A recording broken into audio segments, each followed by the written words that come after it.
Hello বন্ধুরা, নানান ব্যঞ্জনে তোমাদের সবাইকে স্বাগত জানিয়ে আজ আমি সর্ষে পমফ্রেট বানিয়ে দেখাবো। এখানে আমি 3টে পমফ্রেট মাছ নিয়ে নিয়েছি। এর মধ্যে এখন লবণ, হলুদ আর সর্ষের তেল দিয়ে ভালো করে মাখিয়ে নেব।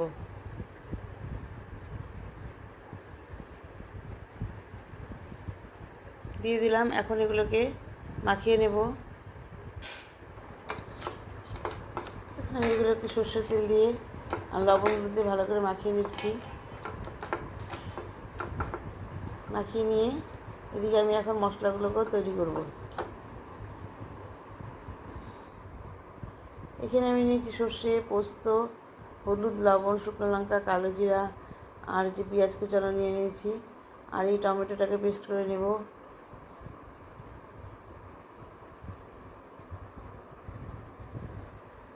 এখন এর মধ্যে আমি মিক্সার গ্রাইন্ডারের মধ্যে সর্ষে, পোস্ত আর কাঁচা লঙ্কাটাকে একসঙ্গে পেস্ট করে নেব।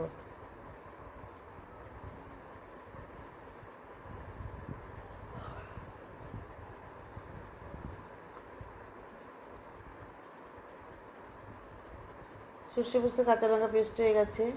আর এদিকে টমেটো পেস্ট করে নিয়েছি আর পেঁয়াজগুলোকে পেস্ট করে নিয়েছি। এখন তেল গরম করে দিয়েছি। এখন আমি মাছগুলোকে ভেজে নিচ্ছি।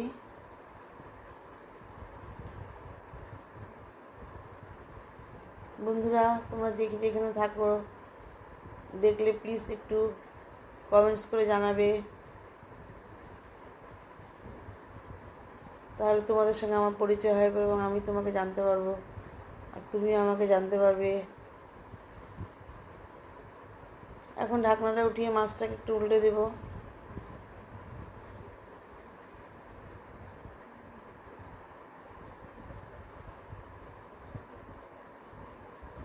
এইভাবে মাছগুলোকে আমি ভাজা করে নিয়ে এখন মাছগুলোকে উঠিয়ে নেব।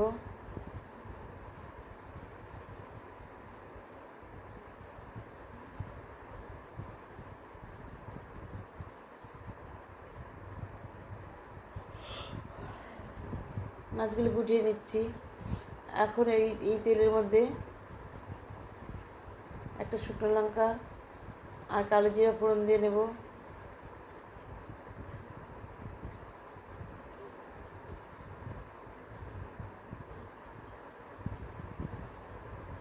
ফোড়ন দিয়ে এখন এর মধ্যে পেঁয়াজের পেস্টটা দিয়ে দিলাম। আর এখানে টমেটো পেস্টটা দিয়ে দিলাম। দিয়ে ভালো করে একটু নাড়িয়ে নিব।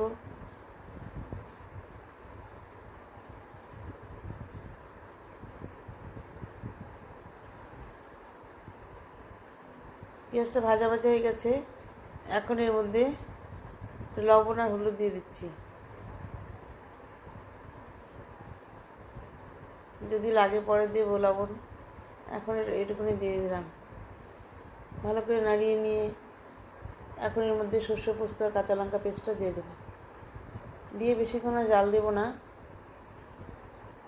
তারপর মাছগুলোকে দিয়ে তারপর উঠিয়ে নেব। পেস্টটা দিয়ে দিয়েছি, সর্ষে পোস্ত পেস্টটা, কাঁচা লঙ্কা দিয়ে ভালো করে নাড়িয়ে নিয়ে এখন এদিকে বাটি ধোয়া জলটা দিয়ে দেবো।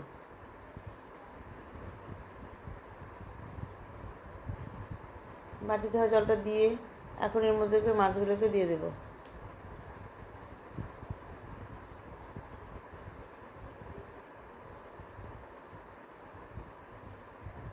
এখন এর মধ্যে মাছগুলোকে দিয়ে দিলাম।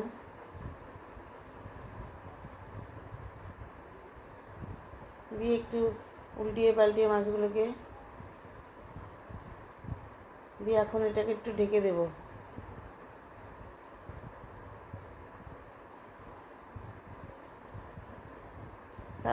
বন্ধুরা, তোমরা যেখান থেকে দেখো না কেন প্লিজ একটু কমেন্টস করো এবং আশা করি তোমরা সবাই ভালো থেকো এবং সুস্থ থেকো, এটাই আমি প্রার্থনা করি।